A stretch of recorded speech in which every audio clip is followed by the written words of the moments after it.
Hello friends, ನಮಸ್ಕಾರ. ನೀವು ನೋಡ್ತಾ ಇದ್ದೀರಾ ಎಕ್ಸಾಮ್ ಅಲ್ಲ 24/7 ಪವರ್ಡ್ ಬೈ ಬೀಕನ್ ವೈಬ್. ಈ ಚಾನಲ್ನ ನೀವು ಮೊದಲನೇ ಸಾರಿ ನೋಡ್ತಾ ಇದ್ರೆ ನಿಮಗೆ ಗೊತ್ತಿರಲಿ, ಎಕ್ಸಾಮ್ ಅಲರ್ಟ್ ಎಲ್ಲ ಸರ್ಕಾರಿ ಪರೀಕ್ಷೆಗಳು ಮತ್ತು ಇತರೆ ಉದ್ಯೋಗ ಅವಕಾಶಗಳ ಬಗ್ಗೆ ಸಂಪೂರ್ಣ ಮಾಹಿತಿಯನ್ನು ನೀಡುವಂಥ ಏಕೈಕ ಚಾನಲ್ ಆಗಿರುತ್ತೆ. ಸೊ ನೀವೇನಾದರೂ ಡಿಸೇಬಲ್ಡ್ ಪರ್ಸನ್ ಆಗಿದ್ದರೆ ಅಥವಾ ನೀವೇನಾದರೂ PWDಗೆ ಬಿಲಾಂಗ್ ಆಗೋದಾದರೆ ಸೊ ಈ ನೋಟಿಫಿಕೇಶನ್ ನಿಮಗೋಸ್ಕರ.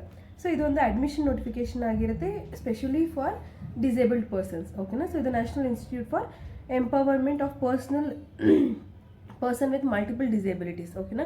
ಸೊ ಪರ್ಟಿಕ್ಯುಲರ್ ಆಗಲೇ ಹೇಳ್ದಂಗೆ ಡಿಸೇಬಲ್ಡ್ ಪರ್ಸನ್ಸ್ಗೆ ಆಗಿರುತ್ತೆ ಇದು. ಸೊ ಏನೇನು ಅಡ್ಮಿಷನ್ ಕೋರ್ಸಸ್ ಅವೈಲೇಬಲ್ ಇದೆ ಅಂತ ತಿಳಿಸ್ಕೊಡ್ತೀನಿ. ಆ್ಯಂಡ್ ಅಪ್ಲಿಕೇಶನ್ ಸಬ್ಮಿಟ್ ಮಾಡೋದಕ್ಕೆ ಲಾಸ್ಟ್ ಡೇಟ್ ಯಾವಾಗ ಏನು ಅಂತ ಸಂಪೂರ್ಣ ಮಾಹಿತಿನ ತಿಳ್ಕೊಳ್ತಾ ಹೋಗೋಣ.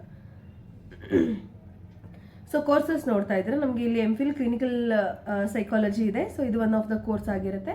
And then bachelor of physiotherapy. So ಈ ಥರ ಇನ್ನೂ ಹಲವಾರು ಪೋಸ್ಟ್ಗಳು ಅಥವಾ ಕೋರ್ಸ್ಗಳು ಅವೈಲೇಬಲ್ ಇದೆ. ಸೊ ಎಲ್ಲ ಕೋರ್ಸ್ಗಳದ್ದು ಡ್ಯೂರೇಷನ್ ಕೊಟ್ಟಿದ್ದಾರೆ. ನಿಮಗೆ MPhil ಕ್ಲಿನಿಕಲ್ ಸೈಕಾಲಜಿ ಬಂದುಬಿಟ್ಟು 2 years ಇರುತ್ತೆ. ಆ್ಯಂಡ್ ಬ್ಯಾಚುಲರ್ಸ್ ಆಫ್ ಫಿಸಿಯೋಥೆರಪಿ ಬಂದುಬಿಟ್ಟು 4.5 years ಇರುತ್ತೆ. ಸೊ ಈ ಥರ ಇಲ್ಲಿ ನೋಡ್ತಾ ಇದ್ರೆ ಸೊ ನಿಮಗೆ ಕಂಪ್ಲೀಟಾಗಿ ಏನೇನು ಕೋರ್ಸಸ್ ಅವೈಲೇಬಲ್ ಇದೆ ಆ್ಯಂಡ್ ಎಲ್ಲದಕ್ಕೂ ಎಷ್ಟು ಡ್ಯೂರೇಷನ್ ಇದೆ ಅಂತ ಹೇಳಿ ಕಂಪ್ಲೀಟಾಗಿ ಮೆನ್ಷನ್ ಮಾಡಿರ್ತಾರೆ. ಆ್ಯಂಡ್ ದೆನ್ ಅಪ್ಲಿಕೇಶನ್ ನೀವು ಸಬ್ಮಿಟ್ ಮಾಡೋದಕ್ಕೆ ಲಾಸ್ಟ್ ಡೇಟ್ ಕೊಟ್ಟಿದ್ದಾರೆ. ಸೊ ಕ್ಲಿನಿಕಲ್ ಸೈಕಾಲಜಿಗೆ ಅಪ್ಲಿಕೇಶನ್ ಸಬ್ಮಿಟ್ ಮಾಡೋದಕ್ಕೆ ನಿಮಗೆ last date July 15th last date ಆಗಿರುತ್ತೆ. ಓಕೆನಾ. ಸೊ ಆ್ಯಂಡ್ ದೆನ್ ಎಲ್ಲ ಕೋರ್ಸಸ್ಗೂ ಡಿಫ್ರೆಂಟ್ ಲಾಸ್ಟ್ ಡೇಟ್ಗಳಿದ್ದಾವೆ. ಸೊ ನಿಮಗೆ post graduate diploma in early intervention ಅದರಲ್ಲಿ ಬಂದು ಲಾಸ್ಟ್ ಡೇಟ್ July 15th ಇರುತ್ತೆ. ದೆನ್ M.Ed ಸ್ಪೆಷಲ್ ಎಜುಕೇಷನಲ್ಲಿ October 6th ಲಾಸ್ಟ್ ಡೇಟ್ ಇರುತ್ತೆ. ಇನ್ನು B.Ed ಸ್ಪೆಷಲ್ ಎಜುಕೇಷನ್ ನೋಡೋದಾದರೆ September 1st ಲಾಸ್ಟ್ ಡೇಟ್ ಇರುತ್ತೆ. ಸೊ ಈ ಥರ ಹಲವಾರು ಕಂಪ್ಲೀಟಾಗಿ ಡೀಟೇಲ್ಸ್ ಮೆನ್ಷನ್ ಮಾಡಿದ್ದಾರೆ. ಸೊ ಎಲ್ಲದಕ್ಕೂ ನಿಮಗೆ ಕೆಲವೊಂದಕ್ಕೆ ಡೇಟಸ್ ಮೆನ್ಷನ್ ಮಾಡಿಲ್ಲ ಲಾಸ್ಟ್ ಡೇಟ್ ಯಾವಾಗ ಏನು ಅಂತ.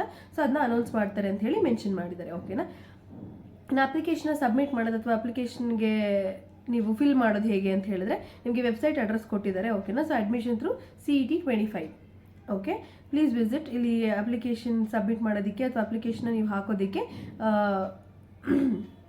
ವೆಬ್ಸೈಟ್ ಅಡ್ರೆಸ್ ಕೊಟ್ಟಿರ್ತಾರೆ. ಸೊ ಆ ವೆಬ್ಸೈಟ್ ಅಡ್ರೆಸ್ಸಲ್ಲಿ ನೀವು ಅಪ್ಲಿಕೇಶನ್ನ ಸಬ್ಮಿಟ್ ಮಾಡ್ಕೊಳ್ಬೇಕಾಗತ್ತೆ.